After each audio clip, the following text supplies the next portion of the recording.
Good morning students. आज हम अपनी नेक्स्ट क्लास में देखते हैं द्रव्यानुपाती क्रिया का नियम यानी लॉ ऑफ केमिकल इक्विलिब्रियम और मास एक्शन।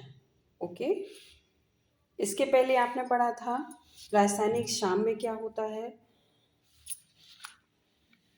तो रासायनिक साम्य में हमने देखा था कि जो केमिकल रिएक्शंस होती हैं, कौन सी केमिकल रिएक्शन, उत्क्रमणीय अभिक्रिया यानी रिवर्सिबल केमिकल रिएक्शंस को जब कराया जाता है तो उनमें क्या होता है, क्रियाकारक और उत्पादों का सांद्रण अपरिवर्तित रहता है। जब एक ऐसी अवस्था आ जाती है कि जहाँ पर आकर के रिएक्टेंट और प्रोडक्ट का जो कंसंट्रेशन होता है वो अपरिवर्तित हो जाता है, उसे हम रासायनिक साम्य अवस्था कहते हैं। इसी से रिलेटेड अगला टॉपिक है द्रव्यानुपाती क्रिया का नियम। इस नियम को सन 1867 में, कितने में, 1867 में रसायनक कैटो मैक्सिमिलियन गुलबर्ग और पीटर वाजे ने अभिक्रियाओं के वेग पर अभिकारकों की सांद्रता के प्रभाव की अवस्था का अध्ययन किया और अपना एक नियम दिया। रासायनिक साम्य के संबंध में एक नियम दिया जिसे द्रव्यानुपाती क्रिया का नियम कहा गया। इस नियम के अनुसार स्थिर ताप पर किसी पदार्थ की क्रिया करने की दर उस पदार्थ के सक्रिय द्रव्यमान, जो एक्टिव मास होता है यानी जो एक्चुअल उनका मास होता है, के समानुपाती होता है। यानी स्थिर, जब टेम्परेचर क्या होगा, कांस्टेंट होगा। टेम्परेचर कैसा होगा आपका, कांस्टेंट होगा। ओके, किसी पदार्थ की क्रिया करने की दर उस पदार्थ के सक्रिय द्रव्यमान के समानुपाती होती है। यहाँ सिर्फ एक पदार्थ की बात हो रही है। कितने पदार्थ की बात हो रही है, ओनली एक पदार्थ के। ठीक है, यदि अभिक्रिया में एक से अधिक अभिकारक यानी रिएक्टेंट क्या हो जाते हैं, एक से ज़्यादा हो जाते हैं, भाग लेते हैं, तो रासायनिक अभिक्रिया की दर क्रियाकारी पदार्थ के सक्रिय द्रव्यमान के गुणनफल, ठीक है, किससे, मल्टीप्लिकेशन जो होता है उसके समानुपाती होती है।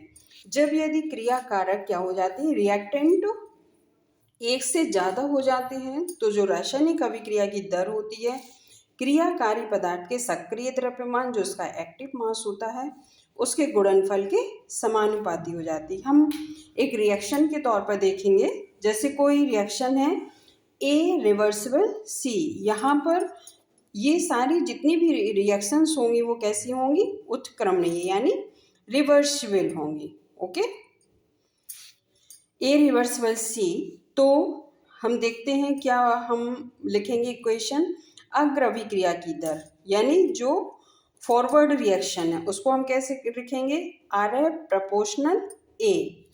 यदि बैकवर्ड के लिए यानी प्रतीप अभिक्रिया के लिए लिखेंगे तो are F proportional C. Okay, अब यदि हमने बोला ना रिएक्टेंट यदि एक से ज़्यादा हो गए, यानी यहाँ पर रिएक्टेंट देखिए A plus B reversible C plus D, reactant number of reactant कितने हो गए, 2।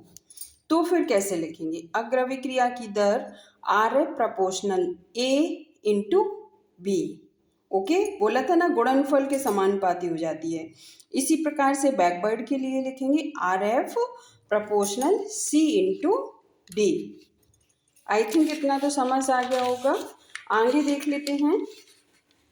अब हमें इस समीकरण को क्या करना है, एक और रिएक्शन देखते हैं, R2A रिवर्सिबल C, यानी यहाँ पर मल्टीप्लिकेशन में आपके रिएक्टेंट हैं, तो कैसे लिखेंगे, अग्र अभिक्रिया की दर RF proportional A into A proportional A का होल स्क्वायर। ओके, 2A है तो A दोनों रिएक्टेंट हो गए और प्रोपोर्शनल होंगे A स्क्वायर के। ये द्रव्यानुपाती क्रिया का नियम है कि स्थिर ताप पर किसी पदार्थ के क्रिया करने की दर उस पदार्थ के सक्रिय द्रव्यमान के समानुपाती होती है, जो उसका एक्टिव मास होता है। कांस्टेंट टेम्परेचर पर वो क्या होती है, क्रिया करने वाले पदार्थ की सक्रिय मात्रा के समानुपाती होती है।